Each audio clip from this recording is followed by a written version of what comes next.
mereka belum paham apa itu KWT, kegiatannya apa gitu. Sehingga saya memberikan penyuluhan bahwa kelompok wanita tani itu kita berkebun, berladang, dan hasilnya itu kembali untuk kita sendiri gitu, untuk ibu-ibu manfaatkan di rumah gitu. Baik itu lahan terbuka ataupun di pekarangan rumahnya. Kemandirian ketahanan pangan yang dimana minimal dapur utama dalam suatu keluarga adalah dari sektor ibu-ibu. Dan ibu-ibu itu harus tahu minimal pengetahuannya manfaat dari pertanian organik sendiri gitu. Karena dari seorang ibu itu akan melahirkan ataupun mendidik dari anak-anak kita untuk kembali lagi ke alam dan tidak untuk merusak alam.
Udah 6 kali panen ya, jadi udah ada 3 bulan.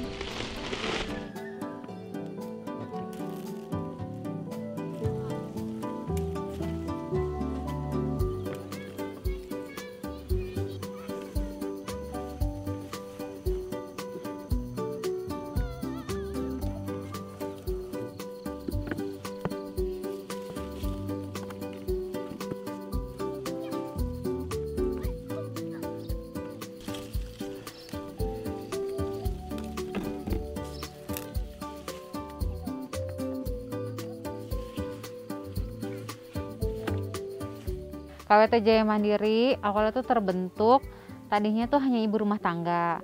Saya lihat dari jumlah anggota kelompok tani yang ada di sini, ada sekitar 5 orang ibu-ibu yang bergelut di pertanian. Akhirnya saya tawarkan, pada tahun 2014 itu saya tawarkan, ibu-ibu mau nggak kita bergabung dalam KWT? KWT itu apa? Kelompok wanita tani, yang dimana kelompok tersebut kita akan melakukan budidaya minimal di pekarangan. Nah, awalnya mereka masih bingung tuh, belum seperti apa sih KWT itu. Akhirnya saya coba membina, saya kasih tahu, saya informasikan bahwa halaman di rumah ibu-ibu semua masih bisa dimanfaatkan untuk sebagai sumber daya yang bisa dikonsumsi langsung.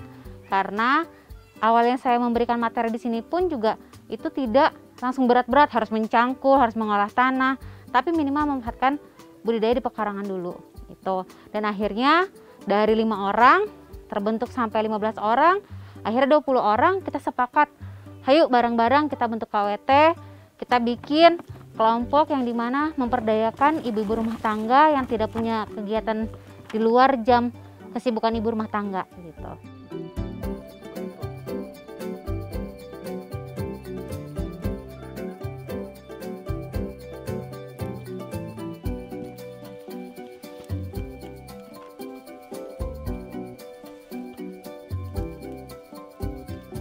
Perkembangan KWT Jaya Mandiri ini cukup pesat ya, karena dari 2014 sampai ke 2020 mereka itu adalah KWT yang mandiri, yang dimana semua kegiatan yang dilakukan itu dari hasil kocek kantong mereka sendiri yang dikumpulkan melalui berupa kas kelompok.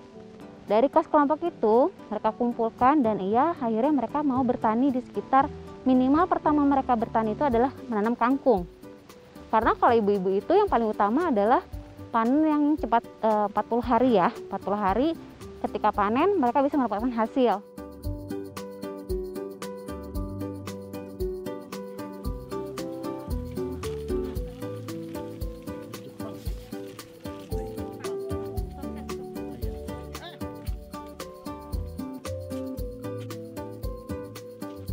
Karena kalau kita nggak ada yang ngelola, jadi tanahnya itu sayang gitu. Jadi makanya kita ngajak ibu-ibu untuk bergabung di KWT Jaya Mandiri. Tadinya saya di rumah buka warung, jadi pas warung tutup saya ikut ngajak ibu-ibu gitu, karena kenal sama Bu Hikmah, diajakin buka kelompok gitu, ngajak ini, saya ajakin warga di kampung saya gitu, mau nggak ikut jadi kelompok KWT gitu, ayo kita coba gitu. Alhamdulillah sampai sekarang gitu lancar. Alhamdulillah manfaatnya untuk sehari-hari gitu, suka ada tambahan dari kebun gitu, dari perkarangan rumah, jadi mengurangi belanja sehari-hari gitu.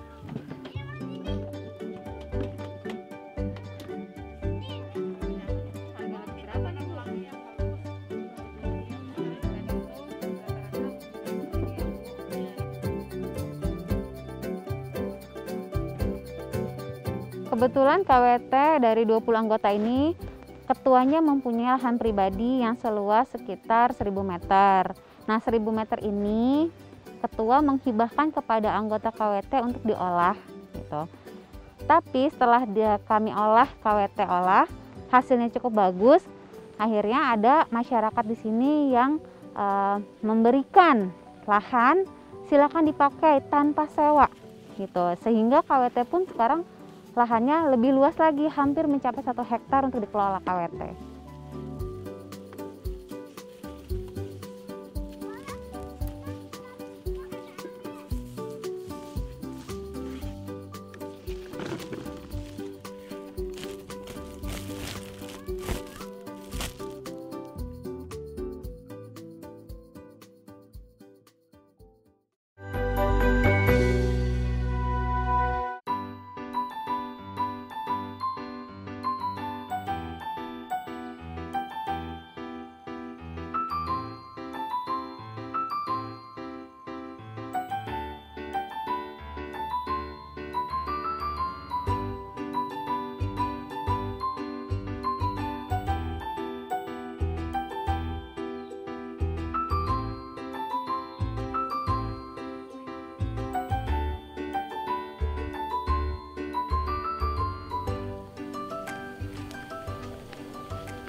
Hari ini kita akan mengambil salah satu bahan yang akan kami buat untuk produk, yaitu daun bayam yang akan kami jadikan keripik bayam. Produk yang kedua itu dari daun singkong, namanya paru daun singkong. Sekarang kita akan mengambil daun bayam, salah satu bahan dari produk keripik bayam itu sendiri.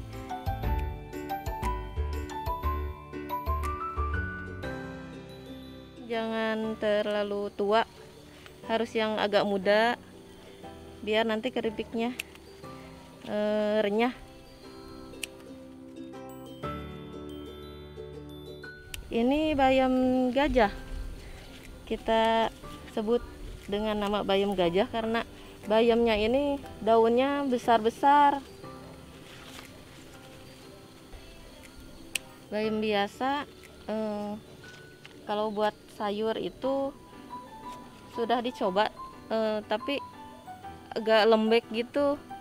Jadi kita produk yang ini aja, memproduksi yang bayam ini aja.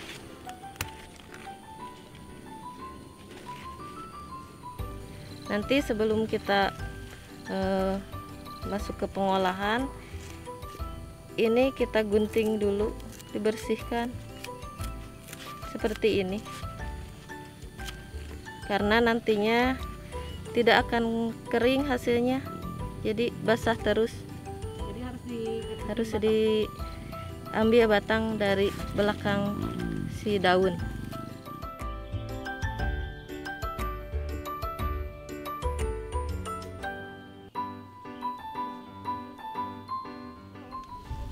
Ya mudah-mudahan jadi inspirasi buat ibu-ibu.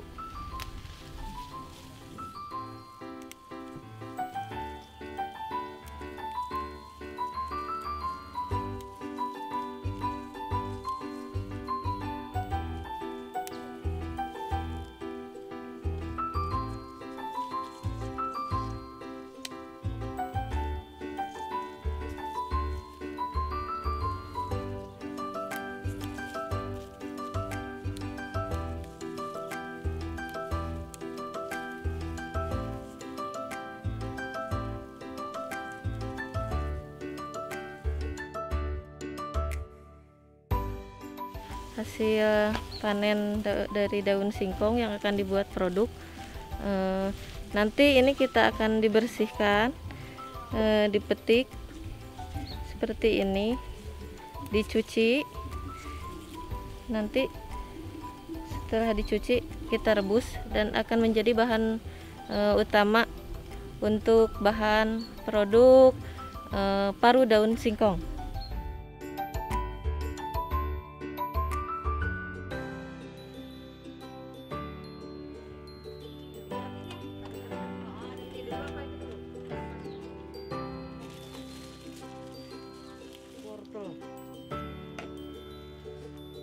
Prosesnya agak lama.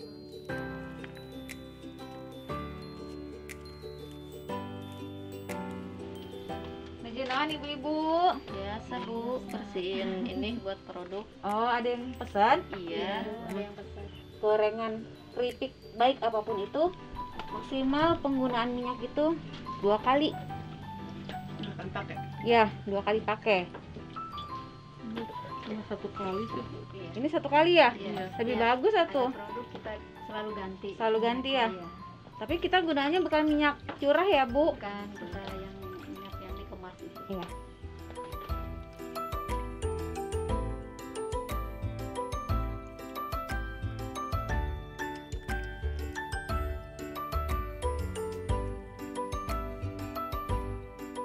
Jadi daun bayam yang sudah dicuci pun harus dalam keadaan berdiri karena airnya biar turun.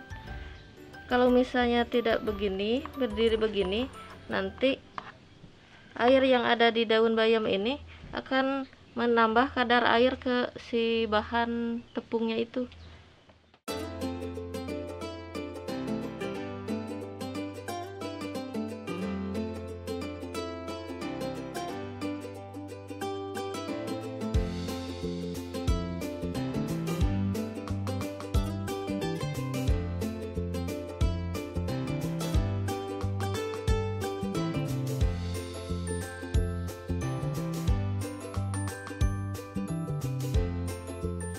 Pertama-tama kita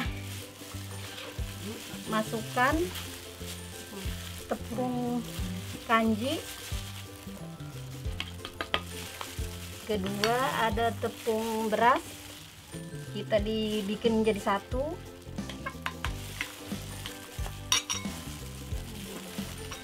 Ditambahin lagi telur yang sudah dikocok ya, 1 butir.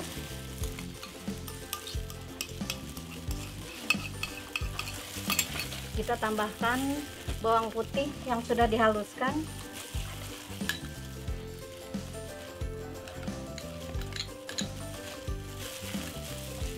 Kita tambahkan lagi ketumbar sama yang sudah dihaluskan ya.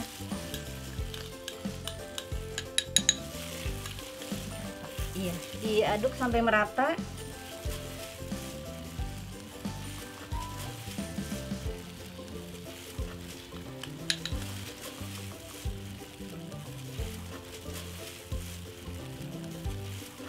Terus kita tambahkan air secukupnya.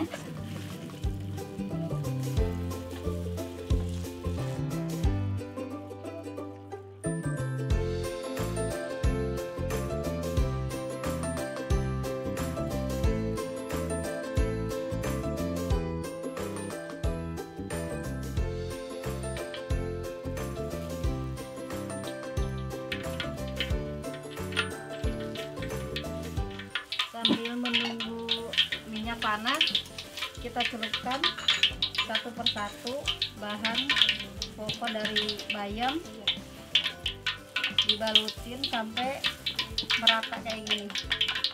Ntar kalau udah panas baru kita goreng semuanya.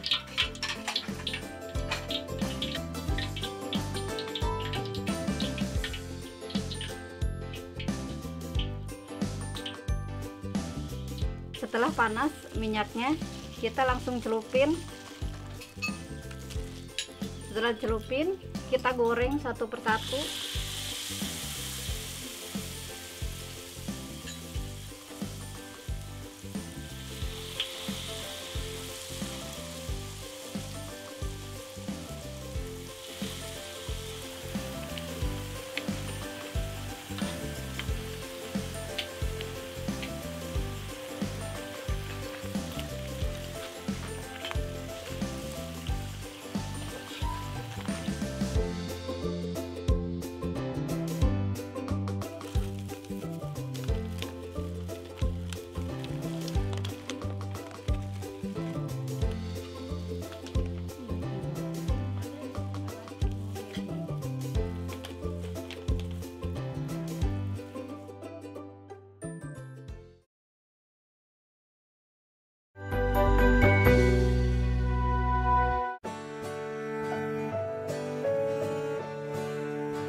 Kalau yang saya merasakan berubah, yang tadinya cuek untuk bertani, tidak paham untuk bertani seperti apa, saya lihat progresnya saat ini mereka sudah perbaikan dari pengetahuan, sikap, dan keterampilan. Karena tujuan kami sebagai penyuluh adalah mengubah 3 ini yang disebut dengan pengetahuan, sikap, dan keterampilan. Pengetahuan, saya memberikan penyuluhan bagaimana cara bertani yang baik. Perubahan sikap, sikap mereka yang tadinya cuek dengan tanaman dan lingkungan sekitar, sekarang mereka lebih peduli di mana memanfaatkan lahan yang kosong. Keterampilan, mereka sekarang sudah mahir dalam budidaya minimal sayuran 40 hari.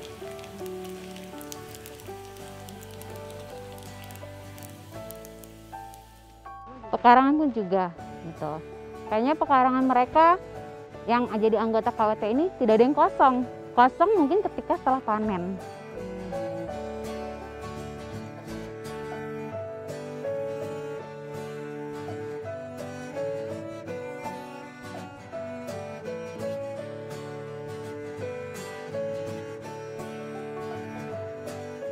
Di pekarangan saya menanam sawi, terong, bawang daun, seledri, jahe, ada cabai rawit juga, kemangi, sama jeruk, pohon jeruk, sama bunga-bunga juga.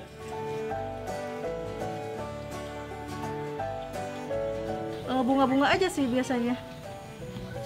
Karena tertarik dari ini, dari KWT, saya tanemin sayuran. Alhamdulillah buat memenuhi kebutuhan sayuran di dapur, terus bisa nabung juga. Soalnya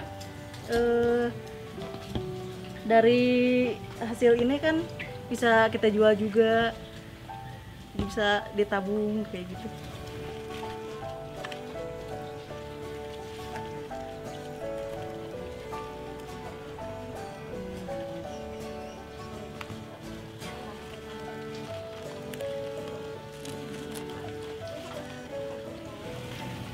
Ini hasil panen dari pekarangan saya yang akan saya buat sayur nanti untuk makan keluarga.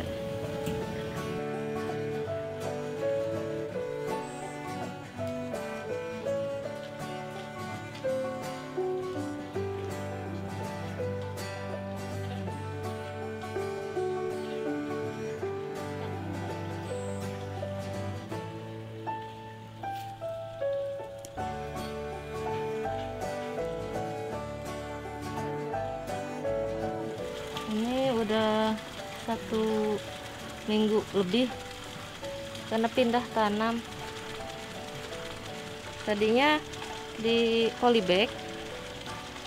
Saya pindahkan ke talang ini karena minggu kemarin saya nyoba, hasil panennya 3 talang begini pas di kilo dapat hasil 2 kilo lebih, 2,5 kilo. Manfaatnya banyak sekali. Pengetahuan saya, menambah pengetahuan saya, terus menambah penghasilan juga buat ke dapur, terus lumayan kalau ada yang minat beli kan buat nambah-nambah jajan anak gitu.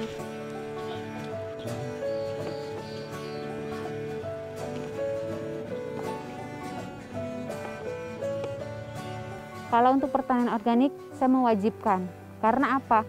Hasil yang dipanen itu adalah kita konsumsi sendiri. Berarti kalau kita membudidayakan organik, berarti kan itu kita menyayangi diri kita sendiri ya, gitu. Nah, di sini saya menerapkan kepada KWT harus budidaya organik dalam sayuran daun.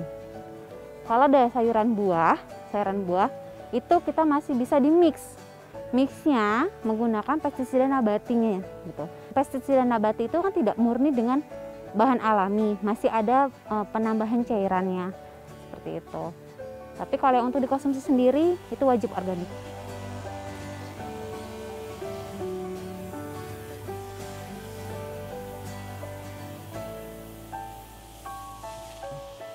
Pertanian organik itu menurut saya hal yang wajib diterapkan. Karena apa? Karena itu kan dari alam dan kembali ke alam dan tidak merusak alam, gitu. Minimal ketika kita menggunakan pupuk organik dan itu kita diserap oleh tanaman dan itu akan dikonsumsi dengan pribadi kita sendiri, dengan masyarakat di lingkungan, itu akan dampaknya kepada kesehatan, gitu. Tapi kalau kita tetap menggunakan kimia, itu banyak kerusakan, baik itu lahan dan badan manusia sendiri yang mengkonsumsinya, gitu.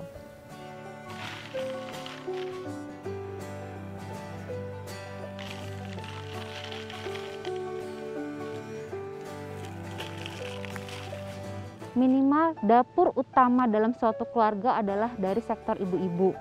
Dan ibu-ibu itu harus tahu minimal pengetahuannya manfaat dari pertanian organik sendiri, gitu. Karena dari seorang ibu itu akan melahirkan ataupun mendidik dari anak-anak kita untuk kembali lagi ke alam dan tidak untuk merusak alam, gitu.